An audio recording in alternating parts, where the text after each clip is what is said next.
getting started. Okay, so let's see what we have here so far. Original, Anitra. True to self, Anitra.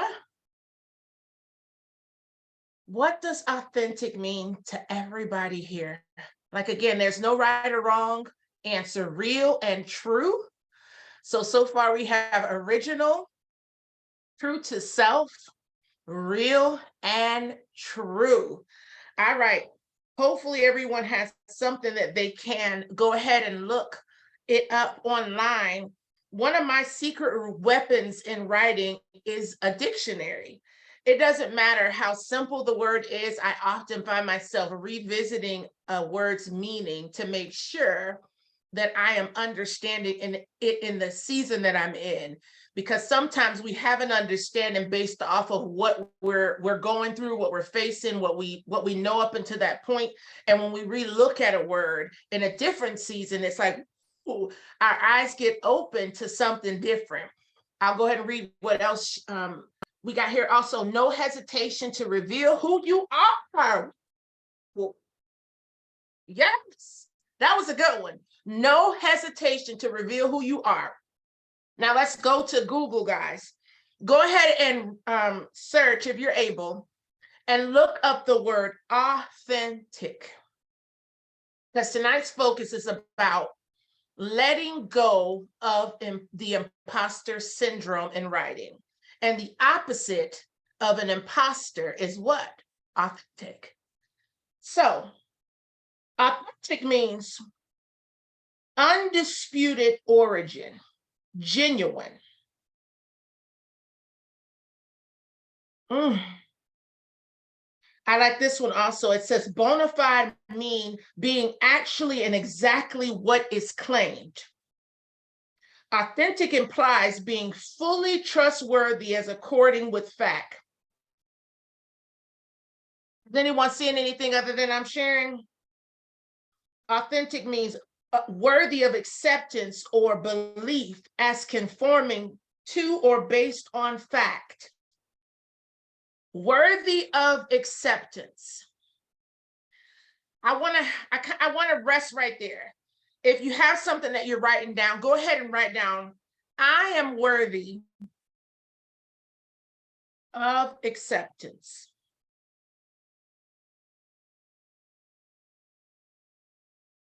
I am worthy of acceptance. And I'd love to hear, what are your thoughts when you hear, I am worthy? Like Octoria, Anitra, Catherine, we're all worthy of acceptance. And we're going to hone it down even further. Ooh, not false or imitation. Yes, worthy. We got the worthy of acceptance. But we're like, let's hone into, I am worthy of acceptance. And if we niche that down a little further, I am worthy of acceptance as an author. I'd love to hear, what are your thoughts when you hear that?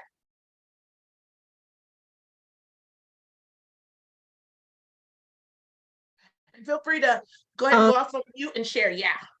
I've heard the saying that, continue to write, because I'm in several writers groups, and they always say, no one can say what needs to be said in the way that you say it. But there's still something deep down inside that says, this idea is not great. What I have to say about it is not good. It's not the trend. And I'm afraid. So think about what we just shared. I am worthy of acceptance. What does that say to everything you just said? Well, it becomes null and void if I am the one who truly feels I'm worthy. Excellent point made there. Someone else, I am worthy of acceptance. What are your thoughts on that statement? I can answer. For me, it would be something I would definitely have to get in my soul and spirit and my mind and my heart, because coming from a place of experiencing a lot of rejection, then sometimes based off of your experiences, you don't feel accepted. So it would definitely, for me, take a lot of practice of me speaking that to myself as an affirmation for me to feel confident that I would be worthy of acceptance. Wow, powerful. I hope you guys are like hearing what each other are saying. I am worthy of acceptance. Someone else, what do you hear? What does that make you feel like? What does that make you think when you hear it? I am worthy of acceptance. Hi there, this is Catherine, and I'll go. But I had pulled up that Merriam-Webster dictionary entry also. My first question, though, when I hear I am worthy of acceptance, is accepted by who? Who do I need to be accepted by? And then I struggle with the last half of that sentence, or belief as conforming to or based on fact. So I struggle with that because then I go, well, what fact has to be true? What fact am I conforming to? And then I get all caught up, like, to be worthy of acceptance as an author, well, you've got to have written something. Well, have you written something? No, not quite. So anyways, that's just where my mind goes in my overly analytical sense. So. I bet you have some witnesses here. So thank you for sharing that. That was really, really good. I appreciate you all. Katiana, I believe you joined in. I am worthy of acceptance. What does that make you feel like when you hear that? Good evening, everyone. What I receive from that statement is that I am worthy to be accepted for me. I'm worthy to be myself. So that can be for the audience, or that could be a first reflection for myself. Accept me for me. Excellent. Woo! Y'all ready for your first nugget? Here it goes. As a writer, we should never write for worth. We should write from worth. As a writer, we should never write for worth. We should write from worth. I want you guys to take that in. As a coach, for many years, I realized that it's not oftentimes what we need to break through to that next level or to find success in an area where we haven't had it in the way we desire. It's usually not complicated. It's usually not something that is going to take everything out of us to get it done. It's usually something very simple that sounds almost too simple to be the thing that can help us get past it. So again, as a writer, your first principle of letting go of imposter syndrome is you should never be writing for worth, but you should be writing from worth. What are your thoughts on that?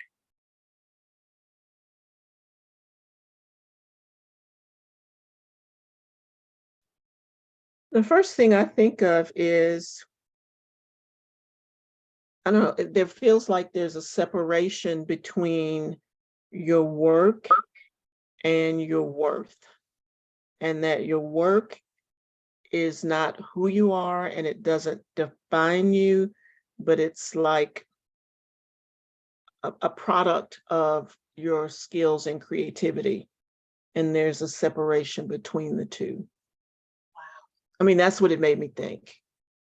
When you say separation, is that separation a healthy separation or something that complicates the thoughts that you already had?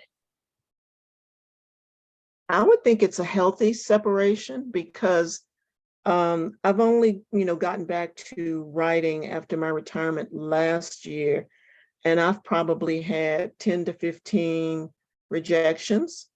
But and the first 2 or 3 I was broken, heartbroken. But then as I go on, I had to just keep talking to myself, reminding myself that this is not about me. And sometimes it's not even about my writing. It's about perhaps what they're looking for, the wrong time, or even the wrong person reading it.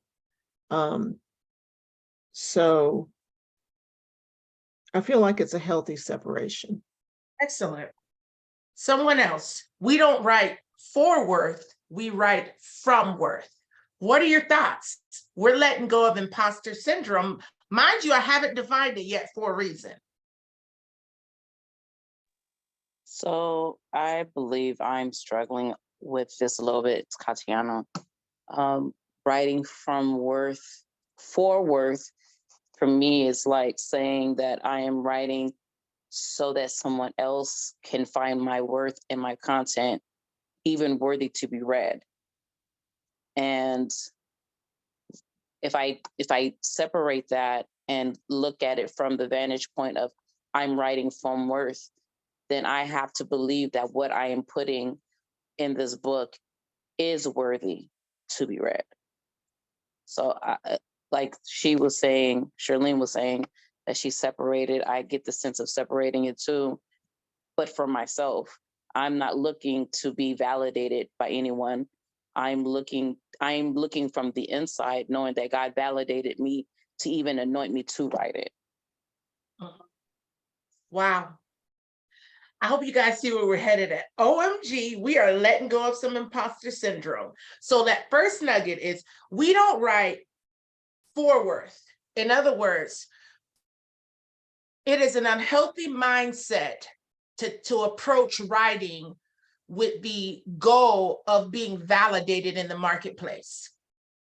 It does not mean that awards and acceptance aren't welcomed and encouraging, but if that's your drive, then that's where imposter syndrome gets room and access to now hijack your creativity, and you start creating stuff that's outside of your purpose, outside of your message, outside of your true authentic self.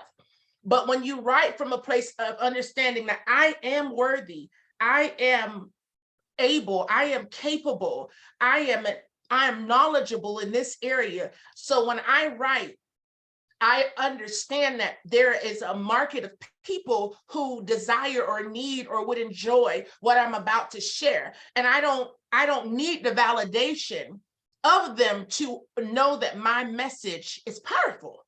I already embrace that here. Watch where I'm headed at. Let's talk about imposter syndrome only for a couple minutes. Why? Because we want to let it go, so we're not going to give it a prominent space in our time tonight. Who's familiar with the terminology imposter syndrome?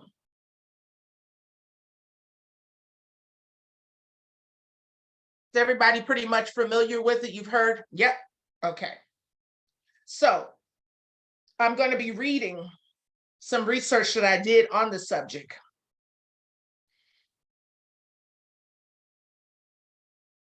Imposter syndrome was first identified by clinical psychologists Pauline Clance and Suzanne Imes in 1978. Imposter syndrome refers to feelings of fraud and self-doubt experienced mainly by high-achieving individuals. I want to read that again. Imposter syndrome refers to feelings of fraud and self-doubt experienced mainly by high-achieving individuals. Wow, those are some big old adjectives. Fraud and self-doubt. Have you ever felt like you were a fraud in your efforts as a writer? I'll raise my hand because that was a struggle that I wrestled with for so many years. I did not think I was good enough. I felt like I was struggling in some of the areas that I was still writing about. I felt like I was being a hypocrite because of things that I had been through and were still walking through. I just was like, I'm gonna look like a complete fool in the marketplace when people figure out that I'm still a work in progress. How about self-doubt? Yes, self-doubt is a big one. And believe it or not, self-doubt works hand in hand with fraud. Go to the dictionary. Somebody look up fraud and somebody look up self-doubt. I guarantee you, they're both so similar. They are so similar. Fraud seems more harsher because no one wants to be associated with a word like that. You think of it like a thief. Oh, wow, that was powerful. When you feel like a fraud, it's almost like you're robbing yourself from living your true self. You're allowing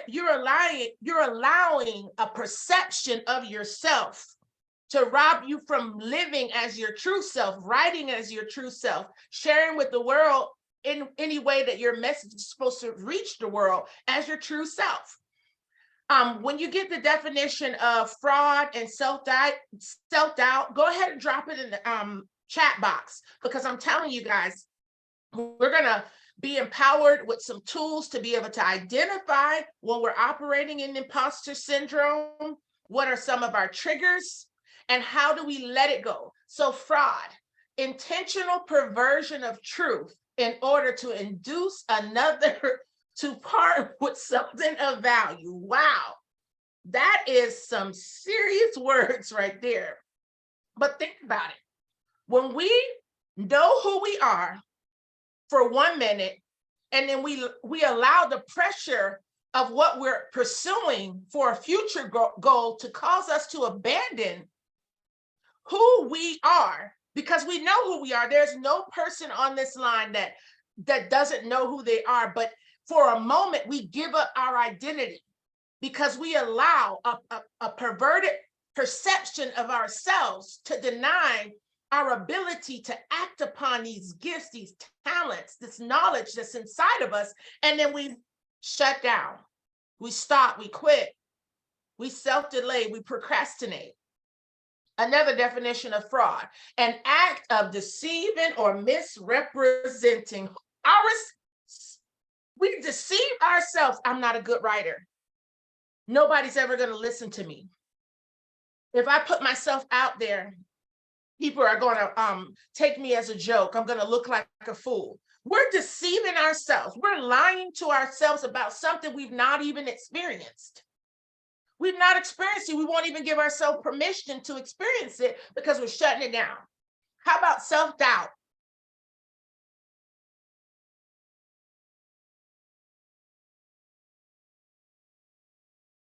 Self-doubt, lack of confidence in oneself and one's ability. Wow. We could never have confidence in something we don't believe. So if you're operating with that fraud definition, how can you have any belief in yourself? You can't. When the pressure of you going after something new, something big, something challenging, something outside of what you've experienced success in yet, when that pressure hits you, you crumble and you start, I can't do it. I can't do it. Not me. I'm not worthy. Even if we're not using that exact terminology, our behavior is producing those results. Are you guys following me? Which is, again, why the first principle is we don't write for worth. We write from worth. Why? Because we are worthy of acceptance. You guys are ready for your second principle? Here we go. What I say to myself matters. What I say to myself matters. What I say to myself matters. Come on, guys, let's get real. It's all that negative talk we give ourselves that inhibits us from pursuing purpose, writing these books, staying disciplined, staying focused, pushing when it's hard. What I say to myself matters. I want to hear from someone. What is that statement? That's the second principle. What I say to myself matters. What does that make you think of when you hear it?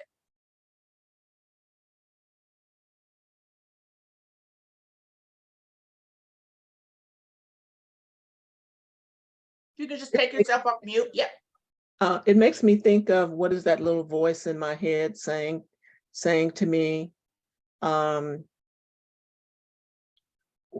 like, you can't do it, or why did you think you could do it, or you don't matter, or why did you write that word and not this word, and you don't really understand how to work with social media to promote yourself, and all of the negative things that keep me like cement in a bucket or something.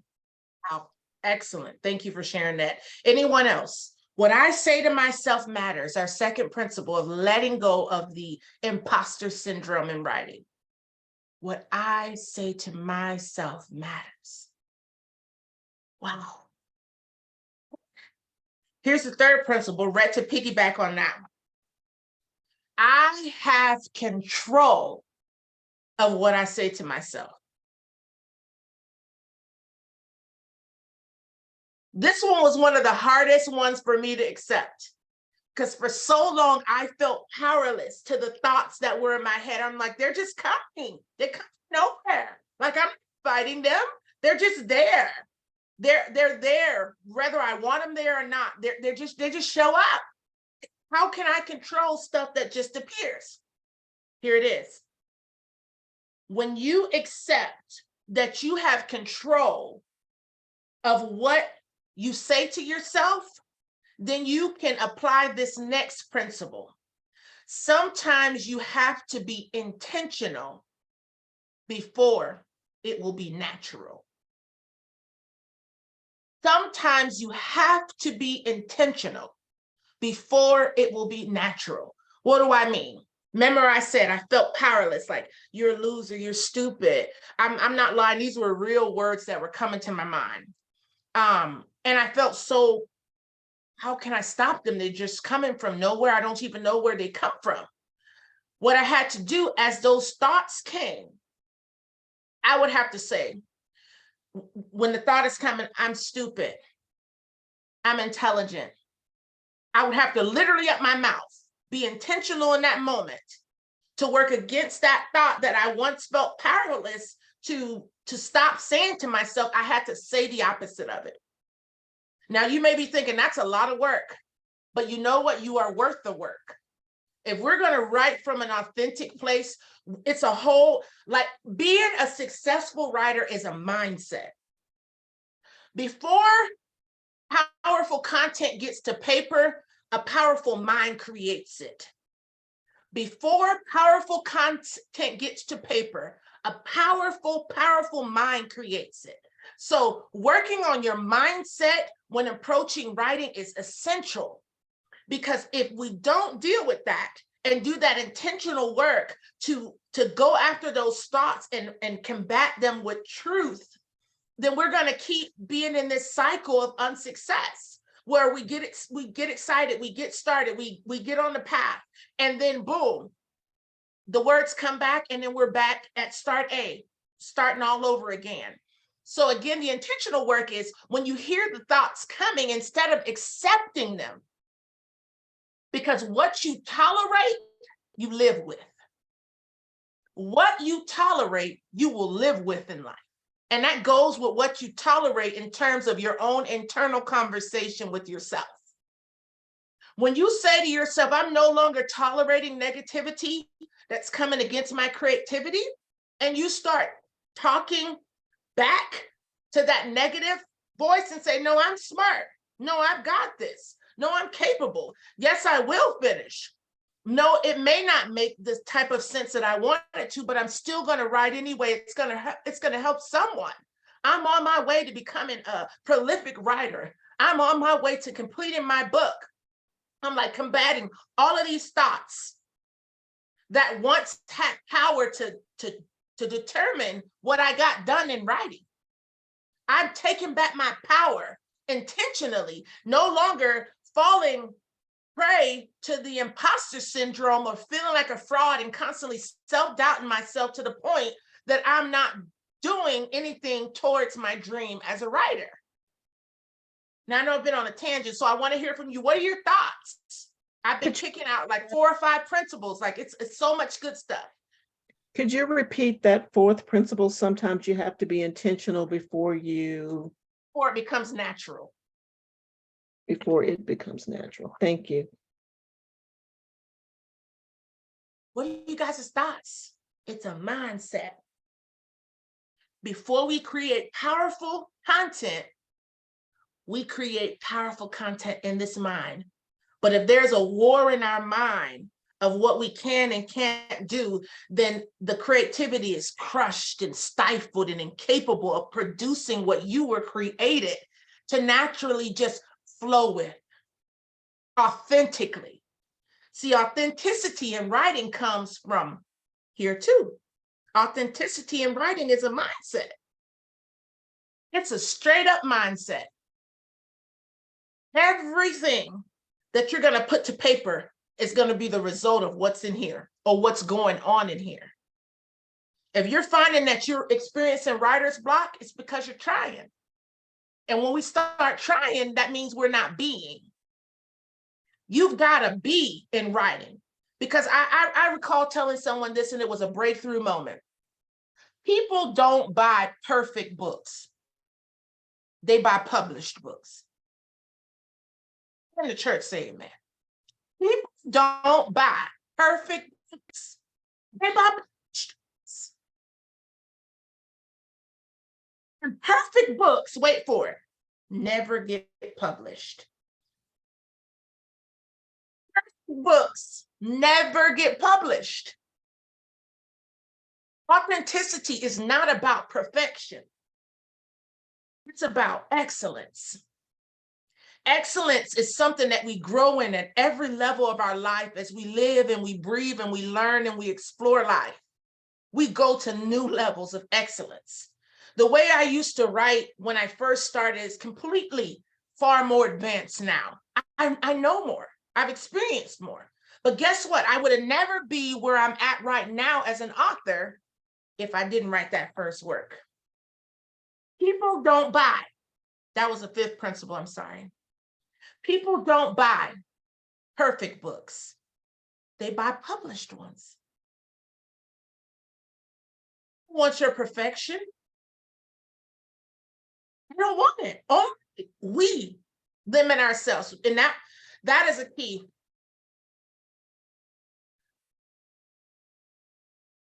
This is not a principle. This is more of information I want to share with you. When it comes to imposter syndrome, it is empowered highly by perfectionism. Imposter syndrome is empowered highly by perfectionism and wait for it, overthinking. Perfectionism typically creates overthinking because we have this elusive place that we want to be or create from. We make it a goal here. And then the overthinking comes in to empower it to stay in place that we can never produce or progress towards excellence. Because all I want is this. I want to sound right. I want to, it should flow or this, that, and the other. And I'm not, trust me, I'm all about technical, making sure your writing sounds well. But let me introduce you to something in writing. Ready? Writing, publishing a book is a collaborative effort. Your part as an author is just one part of the process. Your editor will come alongside you to help bring your writing up to another level. But guess what? Your editor can never do their part if we don't write our books.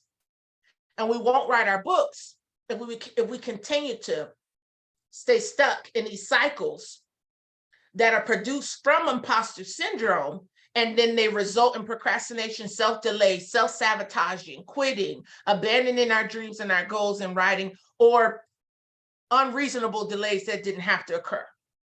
Am I making sense?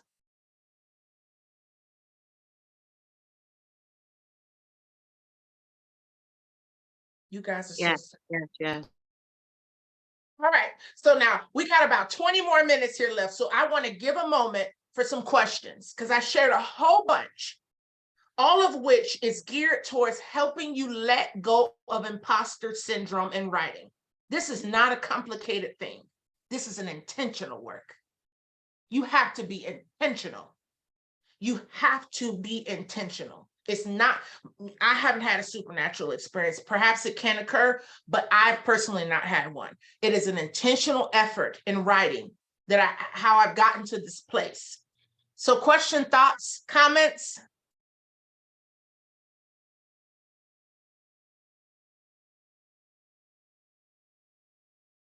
So do you think that imposter syndrome, perhaps self-doubt, worry, those things live on and you just have to act anyway and do anyway? Do you think it ever goes away? Oh my goodness. Thank you for that question. I wrote, my second book is called Unraveled from Fear. And the biggest question that I got was that, excuse me, Victoria, do you no longer get impacted by fear anymore now that you've been unraveled from fear? No, but it doesn't have any power over me. So my thoughts is this, and I'm a woman of faith. So like I live my life by scriptures. And there's a scripture that comes to my mind. It says, though the weapons may form, they won't prosper.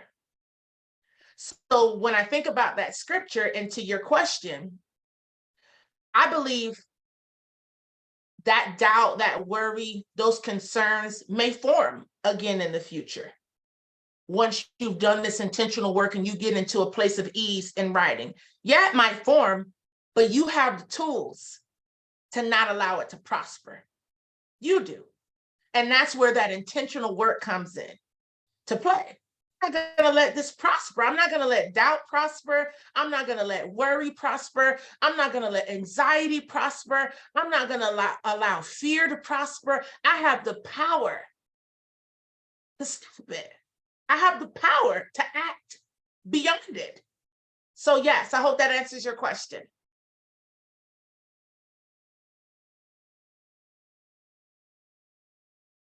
Yes, it does. Thank you. Well, good. I'm so excited. Any other questions, thoughts, or comments, guys? I'd love to hear from you. I want to just give you everything that I'm capable of giving. What are your thoughts?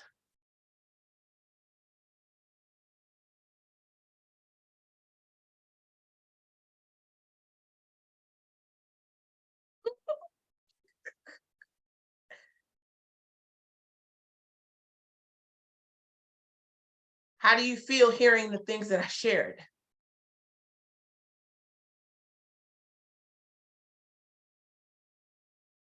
I have a huge asterisk by the fifth principle when you say people don't buy perfect books, they buy published books.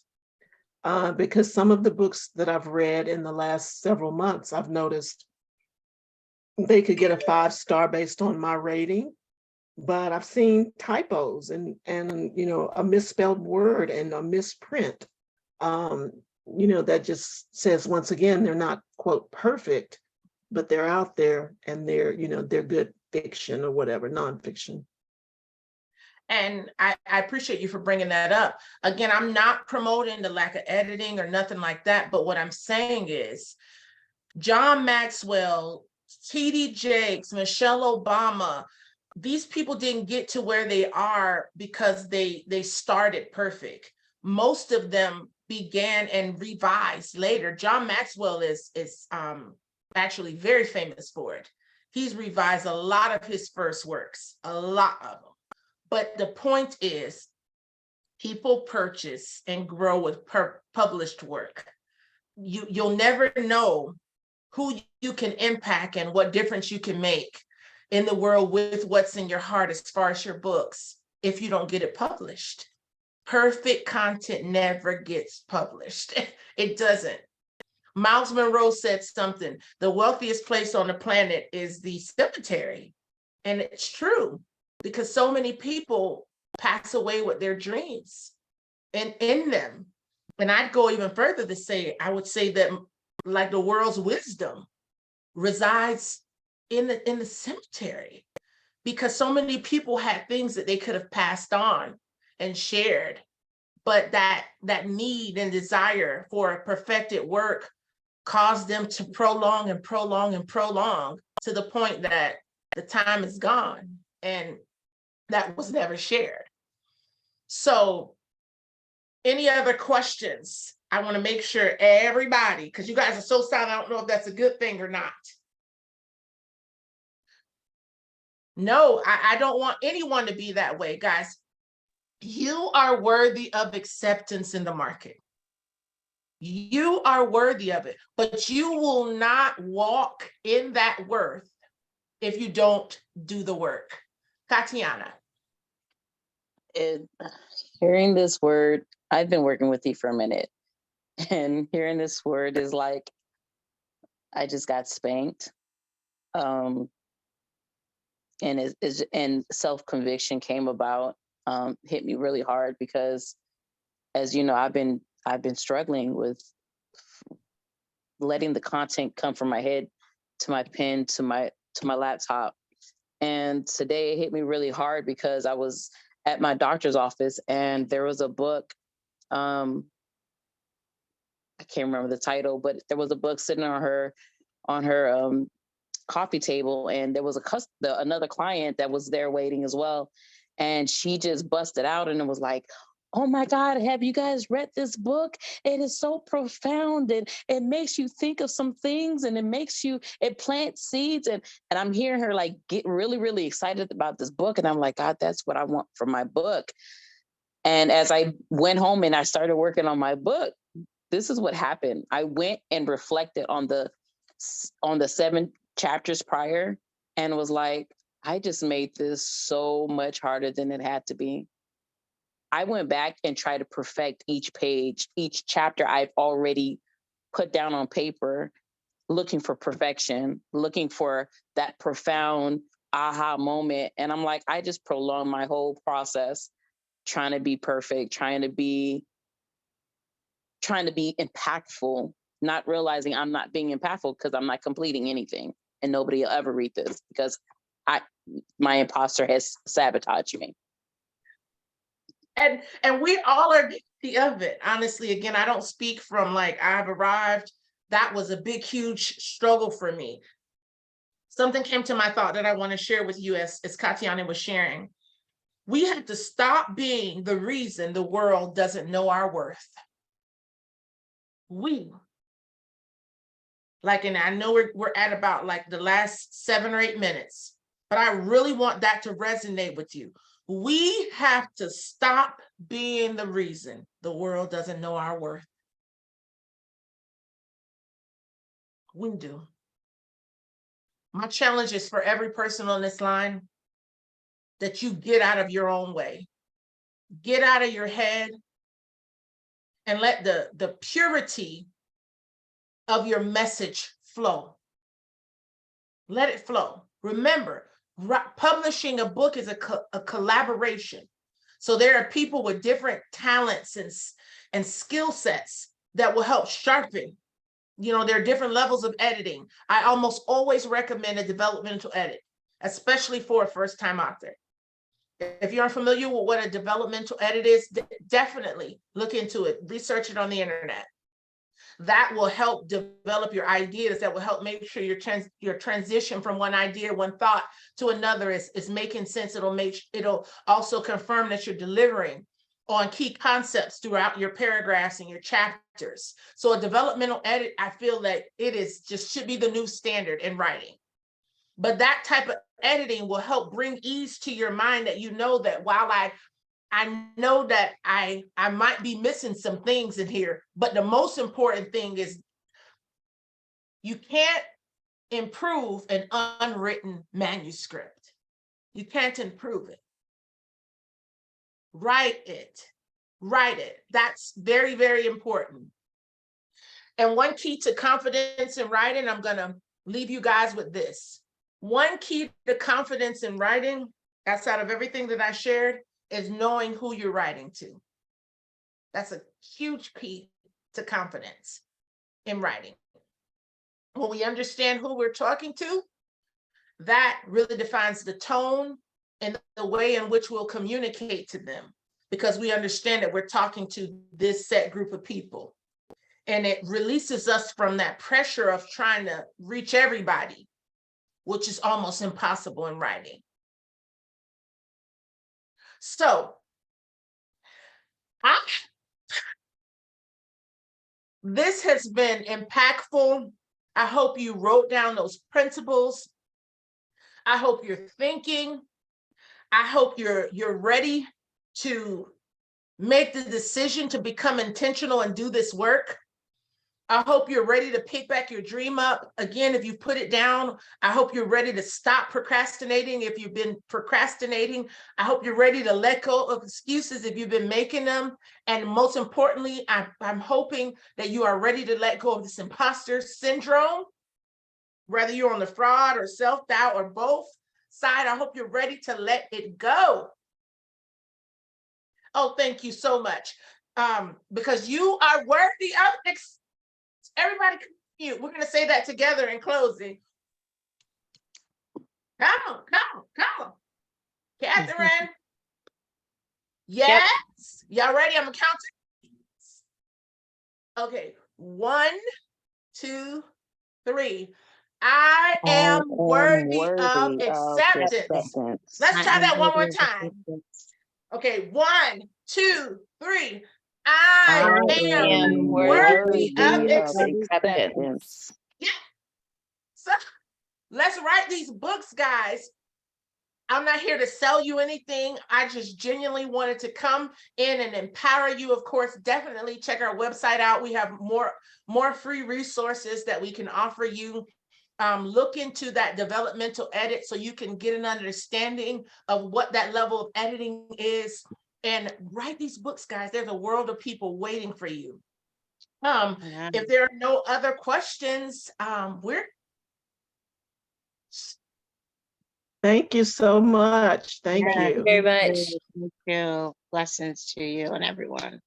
I appreciate you all, and take care, and hope you have much success. Thank you so much. You. Have a good evening.